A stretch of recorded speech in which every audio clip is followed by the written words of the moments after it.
Battle of the Barracks.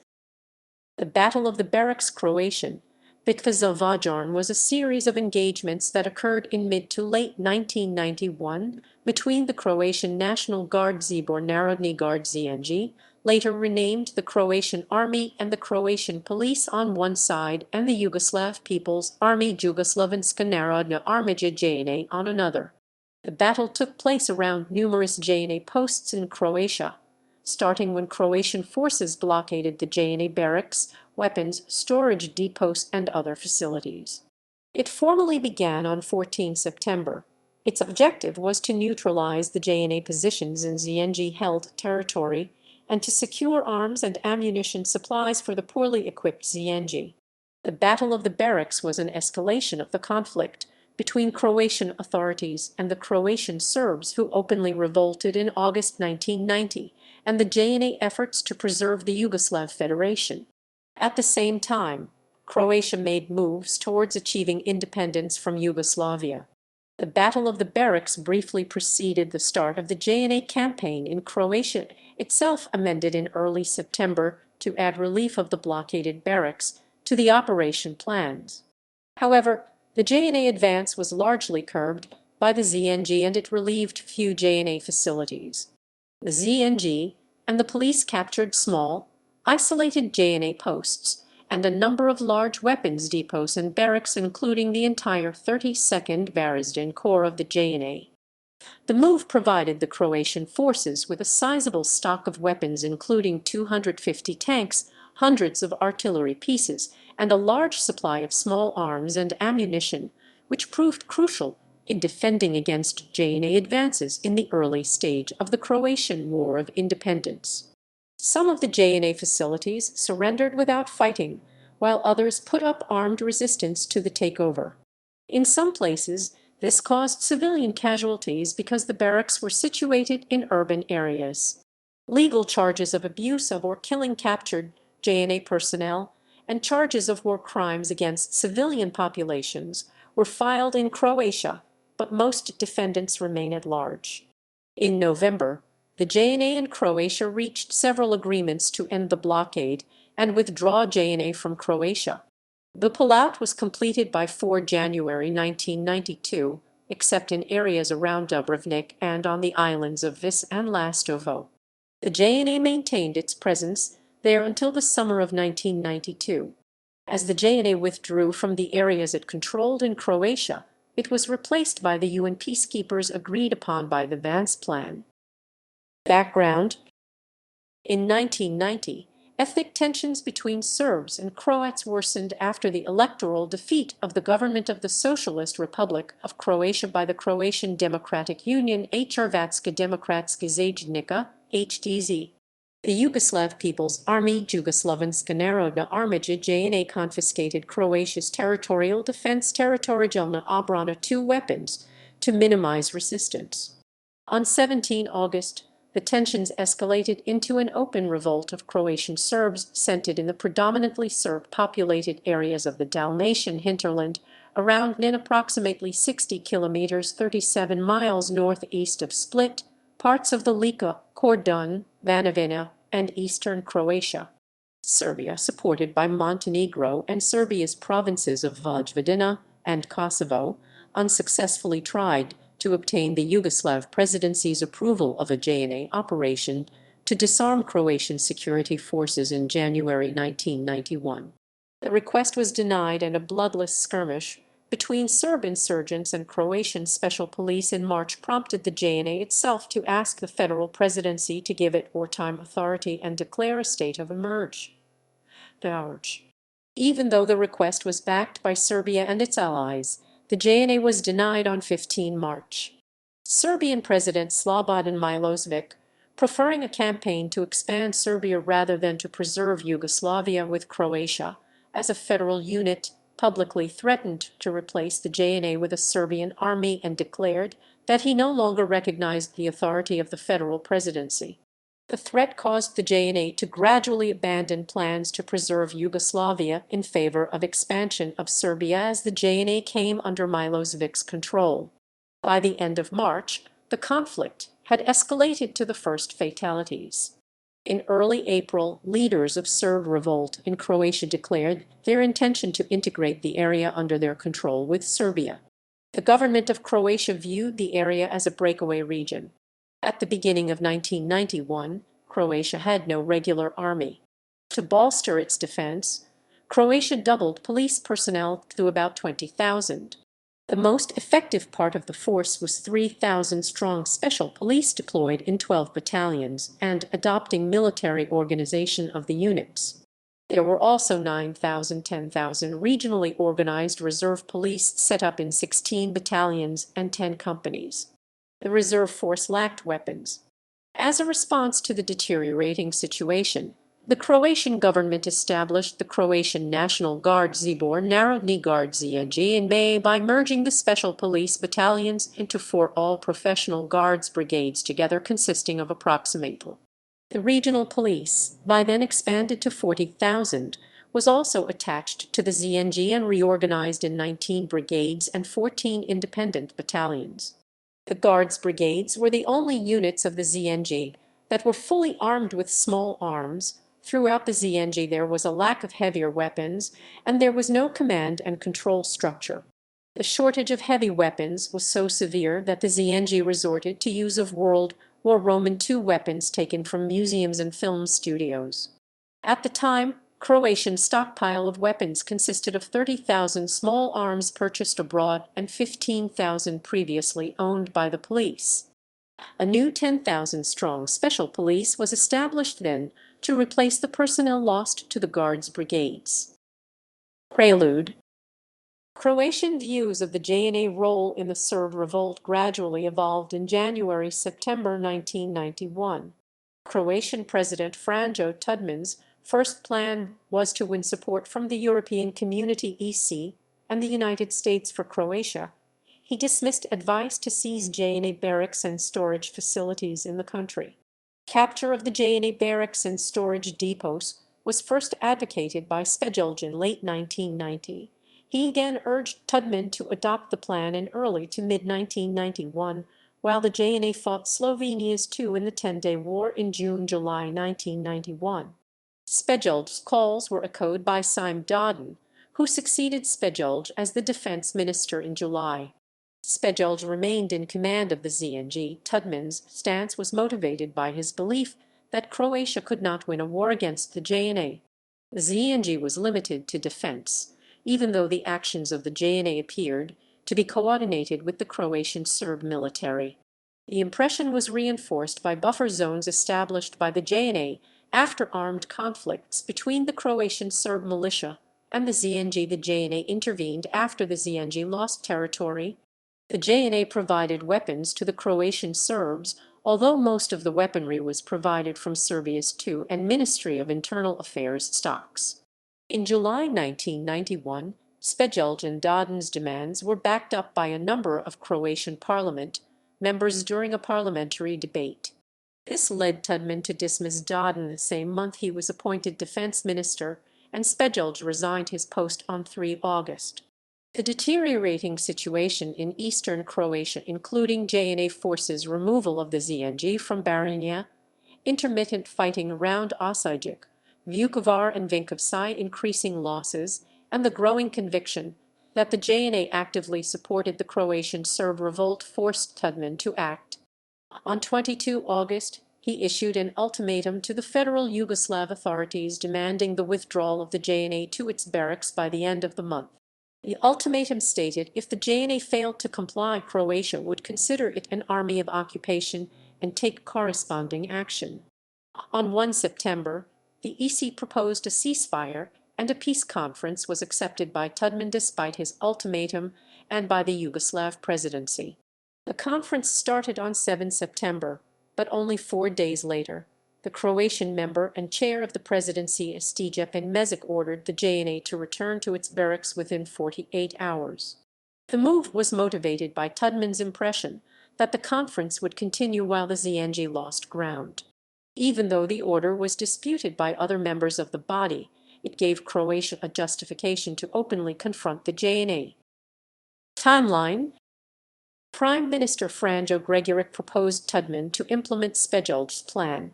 According to General Anton Tudman ordered the ZNG to capture JNA Barracks on 12 September, but rescinded the order the next day. The order was reinstated on 14 September after Tusk pleaded with Tudman to authorize the move, arguing that the ZNG was running out of time. The same day, the ZNG and the Croatian police blockaded and cut utilities to all JNA facilities it had access to, beginning the Battle of the Barracks.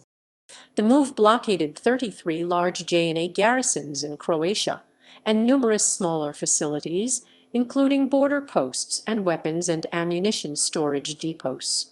The blockade forced the JNA to amend its campaign in Croatia plans to accommodate the new development. Several JNA posts were attacked by the ZNG before the blockade was officially sanctioned, largely in response to local battlefield situations. The first such incident was a failed attack on JNA Barracks in Sinj on 25 August in response to the deterioration of ZNG positions in the nearby village of Kajvo. On 3 September, the ZNG captured a barracks in Sisak, and on 13 September a weapons storage depot in Gospic area was captured amid fighting for control of the city. In May 21, M-84 AB tanks were captured in a Duro-Dakovic factory. The tanks were due to be shipped to Kuwait, but a part of the shipment was kept by Croatia.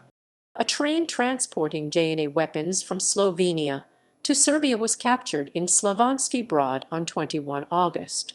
The ZNG seized its first anti-aircraft weapons, anti-tank weapons, and artillery pieces there while adding to its small stock of mortars. The ZNG forces besieging the JNA facilities were mainly drawn from the local populace. Reinforcements deployed from other cities were relatively few. September.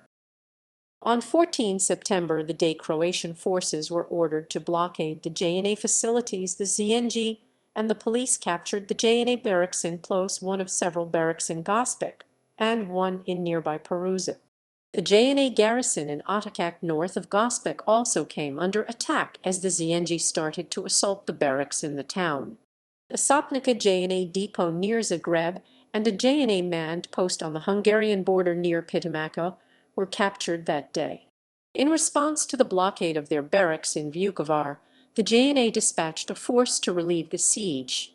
The next day, the ZNG and the police captured a JNA depot near Popovac west of Zagreb and another depot near Slavonski Brod. At the same time, fighting erupted around JNA facilities in Varaždin, and 2 JNA border posts were captured north of Virovitica.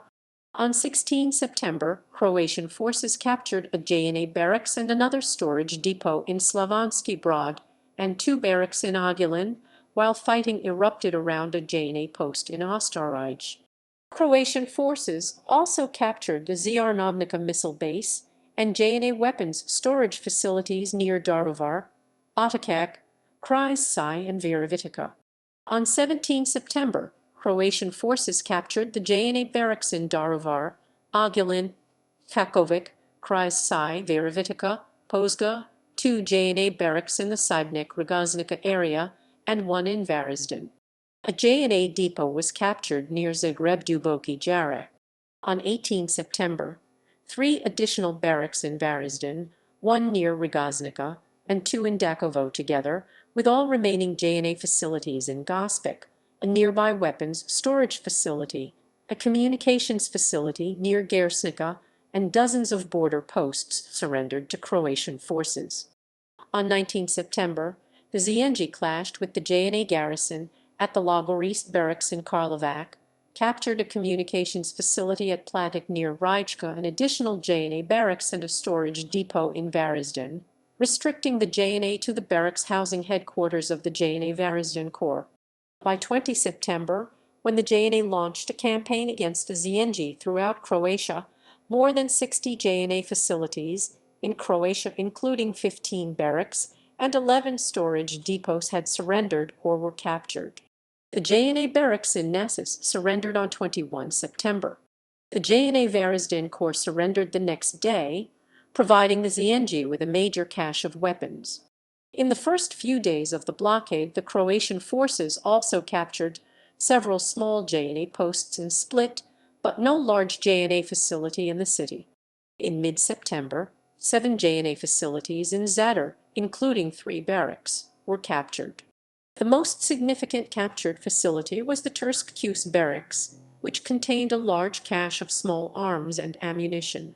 The Yugoslav Air Force carried out airstrikes against the facility the next day, following a pattern that was established at the time to hinder the removal of weapons from captured JNA facilities.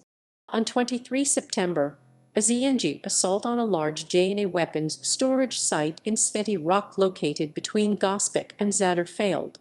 The 2 remaining JNA barracks under Croatian blockade in Vinkovci and Osijek were abandoned by the JNA by 26 September. The Osijek garrison managed to break out from its besieged barracks and joined the JNA troops south and east of the city, while the evacuation of the Vinkovci barracks was negotiated between Croatian authorities and the JNA. The negotiations were initiated after the JNA 1st Guards Mechanized Division reached Vinkovci on 25 September. A JNA facility on the island of Korčula surrendered its equipment to the ZNG on 26 September. On 29 September, Croatian forces captured 2 barracks and 3 storage depots in and around Bjelovar after a day-long battle, while the 4th storage facility was blown up by its commanding officer, JNA Major Milan Tepic. The explosion killed Tepic and 11 members of the besieging force. It was heard 20 kilometers, 12 miles away, and caused damage in nearby villages. The same day, a weapons storage facility in Koprivnica and a border post near Virovitica were captured by the ZNG and the Croatian police. The JNA 73rd Motorized Brigade surrendered in Koprivnica the next day. On 14/15 September, Croatian forces seized a DJ-612 landing craft from the Yugoslav Navy while it was undergoing repairs in Vela Luka shipyard. They sailed the vessel the same night into the Cetina River. Between 16 and 22 September, Croatian forces captured the Killing barracks in Sibnik and the 15 Yugoslav Navy vessels based there, as well as a further 19 vessels that were being overhauled in the Velimir Skorpic shipyard. The vessels, comprising approximately 1/4 of the Yugoslav Navy's assets, included the Vlado Setkovic RTOP-402 Konkar-class fast attack craft. Also, a ship in the final stages of construction was captured in the Kraljevica shipyard the same month. She was launched in 1992 as Kralj Petar Kresimir Roman 4 RTOP-11 missile boat. In September, 7 coastal artillery bases near Sibnik and on the islands of Soltu, Brac, and Korčula were captured. October. On 3 October, Croatian forces captured the Joseph Lahovic JNA barracks in Koprivnica and a communications post and a border post near the city. The next day, the JNA barracks in Sinj and its nearby landmine storage facility were abandoned after a negotiated agreement. In early October, 2 JNA artillery regiments based in the Sepurin barracks near Zadar broke through a siege of their base and joined the JNA attack on the city. By 5 October, Zadar was completely surrounded by the JNA, and the situation prompted Croatian authorities in the city to seek a ceasefire and negotiations. The ceasefire was arranged the same day, while the negotiations, held on 7-9 October, brought about the lifting of the JNA siege of Zadar and the evacuation of the remaining JNA garrison and its equipment from the city. The evacuation, involving 7 JNA facilities, started on 11 October and took 15 days. The agreement stipulated that the evacuated units would leave Croatian soil, and the JNA generally respected the obligation, even though 20 truckloads of weapons were left to the Serbian population in the hinterland around Zadar. In the wake of the bombing of Banski Dvori of 7 October, Croatian authorities instructed the ZNG to assault and capture JNA barracks in the Zagreb area if commanders considered it possible.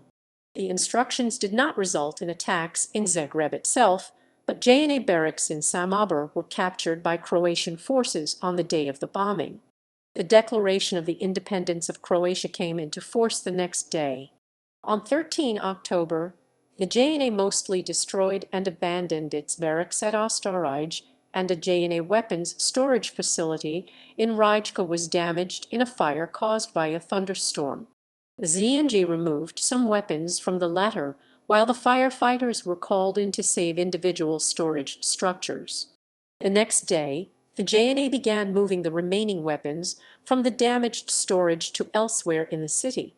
While a convoy of 18 trucks was moving through Rijeka, 15 vehicles carrying weapons were diverted and captured by the ZNG. At the same time, personnel at the JNA Borinjaj barracks in Zagreb were allowed to evacuate in return for free passage of a convoy carrying humanitarian aid to Vukovar, where the battle to control the city was in progress. November. Aftermath. The ZNG quickly captured isolated JNA facilities, depots, and several major posts, seizing a large quantity of weapons, including the entire stocks of the JNA 32nd Varaždin Corps and nearly all the weapons previously confiscated from the Croatians too. The JNA lost control of 8 brigades, including 1 armored brigade, 2 mechanized brigades, and 3 artillery regiments, and additional forces in the JNA 5th Military District, and the Military Maritime District remained pinned down by the blockade. The significance of the Battle of the Barracks was reinforced by introduction of a United Nations UN arms embargo on 25 September.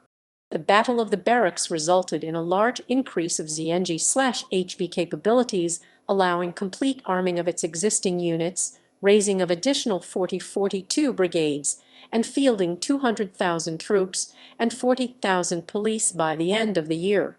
In the battle, the ZNG/HV captured 250 tanks, 500 heavy artillery pieces, 180,000 small arms, and 2 million tons of ammunition. In addition, 3,000 officers left the JNA and joined the HV. While there is no information on the number of troops involved or casualties sustained on either side, the JNA garrisons in Croatia were significantly undermanned at the time. The JNA order of battle developed in the 1980s specified a handful of battalions at full combat readiness in Croatia. Those were elements of the 140th Mechanized Brigade in Zagreb, the 31st Armored Brigade in Dugo near Zagreb, the 12th Proletarian Mechanized Brigade in Osijek, the 11th Marine Infantry Brigade in Sibnik, and the 139th Marine Infantry Brigade in Pila. In 1990, the classification requiring 6,100% troop levels was assigned to the 4th Armored Brigade in Jastrobarsko, a battalion of the 622nd Motorized Brigade in Petrinja, the 13th Proletarian Motorized Brigade in Rijeka, and the 265th Mechanized Brigade in Bjelovar and Kap. The 221st Motorized Brigade based in Nin was reinforced with a class armored and mechanized battalions. In addition, an armored battalion was added to the 622nd Mechanized Brigade and a mechanized battalion to JNA garrisons in Vinkovci and Vukovar each in May 1991. Likewise, Croatian forces were strained between maintaining the blockade and manning the positions held against the JNA and Croatian Serb militias elsewhere. Surrendered JNA troops were either transported to Serbia, exchanged for prisoners of war captured elsewhere, or were given civilian clothing and released. Both in 1991 and years later, Špegelj criticized Tudman's decision to disregard his advice to attack the JNA barracks earlier than September, specifically during the 10-day war in Slovenia in June-July 1991. Špegelj said that an earlier move preempting deterioration of the strategic situation in Croatia would best serve Croatian defensive needs. Furthermore, he said that the JNA would be unable to respond in force because it would need 2 months to mobilize the required forces, and that all prerequisites for a decisive victory against the JNA were met. Tuss thought that Tudman kept postponing the blockade because of the pressure applied by the international community against confrontation with the JNA. Zdravko Tomak, deputy prime minister of a national unity government in Croatia at the time, and later an opposition leader, stated that while Špegelj's view was militarily correct, Tudman's position was politically better. Kadijevic conversely said that the JNA would have fared better if Croatian forces had confronted it earlier because the JNA capabilities declined during the summer of 1991. Vance plan. The JNA campaign in Croatia ended in a stalemate, leading the belligerents to accept an internationally supervised ceasefire, formulated as the Vance Plan, a result of a diplomatic mission by the special envoy of the Secretary-General of the United Nations Cyrus Vance, aided by United States diplomat Herbert Ockham and Under-Secretary-General of the United States. The plan proposed a ceasefire, the protection of civilians in specific areas designated as UN-protected areas, and deployment of a UN force to Croatia. The Vance Plan provided for the end of the Croatian blockade of the JNA barracks, the withdrawal of all JNA personnel and equipment from Croatia, the implementation of a ceasefire, and the facilitation of delivery of humanitarian aid. The parties to the accord also agreed to the deployment of a UN peacekeeping mission in Croatia, later initiated through the subsequent United Nations Security Council Resolution 721 of 27 November. As a consequence of organizational problems and breaches of the last ceasefire agreement, the UN peacekeepers only started to deploy on 8 March 1992. Evacuation of the JNA. The JNA continued to evacuate following the Geneva Accord. The remaining 7 JNA facilities in Rijeka area were evacuated during November, and the last barracks evacuated were those in Trsat on 10 December. In Sibnik, the JNA evacuated 2 barracks and 4 depots from 25 November until 24 December, turning the confiscated Croatian 2 weapons over to the HV on 10 December, but the weapons remained in a sealed storage under ECHA supervision until 25 December as required by the Zitnik Agreement. Most of the evacuation took place by rail via Nin, and part of the force was moved by sea to Montenegro.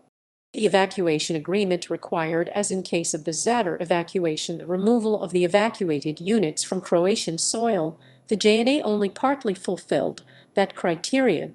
The divulge base of the JNA near Trogir started to evacuate by sea on 4 December, after an additional agreement signed by Rudolph and Mladenik regulating surrender of the 2 weapons to the HV and the evacuation of the Lor naval base in Split. The evacuation was halted again when it was determined that some of the 2 weapons were missing from the JNA facilities in Split. The issue was resolved through an agreement of 18 December made between Razita and Agatic, stipulating that the JNA would provide the HV with the missing weapons from its own stocks, and the evacuation resumed. Since the JNA did not have sufficient weapons to achieve that criterion in Split, a Yugoslav Navy ship delivered 250 tons, 250 long tons, 280 short tons of weapons and ammunition from Cumbr in Montenegro to Split on 1 January 1992. The last JNA forces left the area of Split on 4 January. The JNA also evacuated its facilities elsewhere in Croatia. Pullout from the Marcel Tito and Koristenik barracks in Zagreb started on 30 November and was completed by the end of 1991. Istria was evacuated by the JNA and the Yugoslav Navy on 15 December, handing over the Croatian 2 weapons to the HV. The quantity of the 2 weapons handed over in Istria, where the JNA evacuated 78 facilities, was enough to arm 2 combat brigades. In December 1991, only minor clashes occurred around the JNA facilities that were still under the HV blockade, including a minor, unsuccessful HV attack on Mekost barracks in Karlovac. Despite the Geneva Accord requiring an immediate withdrawal of JNA personnel and equipment, the JNA remained for 7 to 8 months. When its troops eventually withdrew from Croatia, the JNA left their equipment to the Republic of Serbian Krajina, established in the ZNG-held areas of Croatia, on 19 December. The JNA and the Yugoslav Navy kept their bases on Vis and Lastovo Islands until early June 1992. The JNA maintained positions near Dubrovnik until July, while the naval blockade of the city was lifted on 26 May 1992. War crimes charges. Croatian authorities charged the deputy head of the Bjelovar Police Operations Department and 3 special police force members with the deaths of 5 JNA prisoners and the shooting of a civilian following the surrender of. They were acquitted after 12 years of legal proceedings, after the Supreme Court of Croatia twice ordered a retrial. The head of Bjelovar Crisis Center was also charged with war crimes in 2012, but as of 2013 his trial is still pending. Croatia also charged numerous JNA officers who held posts in the blockaded garrisons. In Osijek, 13 JNA officers were charged with war crimes against the civilian population, including causing the deaths of 307 persons and severe injuries to 171 persons, but none were arrested as of 2013. War crime charges were brought against JNA commander of the 32nd Varaždin Corps, General Vladimir Trifunovic. He was charged by Croatia with the deaths of 6 individuals and the wounding of a further 37. After a trial in absentia, he was found guilty and sentenced to 15 years in prison in 1991. 3 years later, in 1994, Trifunovic was charged in Yugoslavia with treason because he surrendered the entire JNA Corps to the ZNG. He was convicted and sentenced to 11 years in prison. In early 1996, he was pardoned and released, and the Yugoslav authorities paid him EUR 62,000 compensation for spending nearly 2 years in a prison. In 2013, Trifunovic formally requested retrial in Croatia.